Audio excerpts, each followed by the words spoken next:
কোনো মেয়ের যদি অপঘাতে মৃত্যু হয়, তার বয়ফ্রেন্ড বা হাজব্যান্ডকে যদি সে খুব ভালোবাসে, সে নাকি ইজিলি তাকে ছাড়তে পারে না। উল্টে তার কাছে যেমন আগে সুন্দর ছিল সেইভাবেই কিন্তু সেই মেয়েটা তার হাজব্যান্ড বা বয়ফ্রেন্ডের কাছে ফিরে আসে। এটাই হচ্ছে জাপানের খুব ফেমাস আরবান লেজেন্ড হোনেওন্না। জাপানে নাকি একটা মেয়ে বিয়ের দিন আসার সময় তার অ্যাক্সিডেন্ট হয়ে যায়, আর অ্যাক্সিডেন্টে সেই মেয়েটার মৃত্যু হয়ে যায়। কিন্তু এই যে অ্যাক্সিডেন্টটা হয়েছে এটা কেউই জানতো না। আর মেয়েটা যখন বিয়ের টাইম হয় সেই টাইমে ঠিক চলে আসে। যার সাথে মেয়েটার বিয়ে হওয়ার কথা ছিল দিব্যে সেই মণ্ডপে সেই ছেলেটাকে বিয়ে করে। কিন্তু ওর যে বন্ধুগুলো ছিল তারা মেয়েটার আসল রূপ দেখতে পাচ্ছিল। মেয়েটার মুখের একটা সাইড পুরো নষ্ট হয়ে গেছিল, এগুলো পুরোটাই তার বন্ধুরা দেখতে পাচ্ছিল। তার বন্ধুরা যে গ্রুম ছিল তাকে বলে যে মেয়েটা মারা গেছে, কিন্তু ছেলেটা ভাবে যে ওর বন্ধুরা মজা করছে। আর যে মেয়েটা ছিল সেই মেয়েটা তার মায়ায় ওই ছেলেটাকে কোনো মতেই বুঝতে দিচ্ছিল না যে সে মারা গেছে। আর ওখানে বিয়ে হয়ে যায়, আর তারপরে ওরা দুজন সংসারও করতে শুরু করে। কিন্তু যে মেয়েটা ও তো মারা গেছে, ওর আত্মা ছেলেটাকে আস্তে আস্তে খেয়ে নিচ্ছিল। আর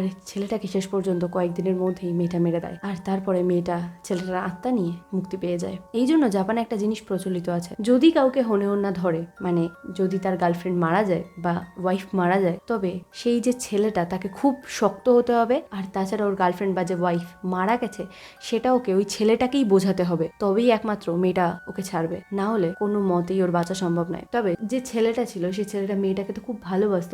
এই ভালোবাসার জন্যই কিন্তু হোনেওন্নাকে ওরা ছাড়তে পারতো না, আর শেষ পর্যন্ত ছেলেটা মারাই যেত।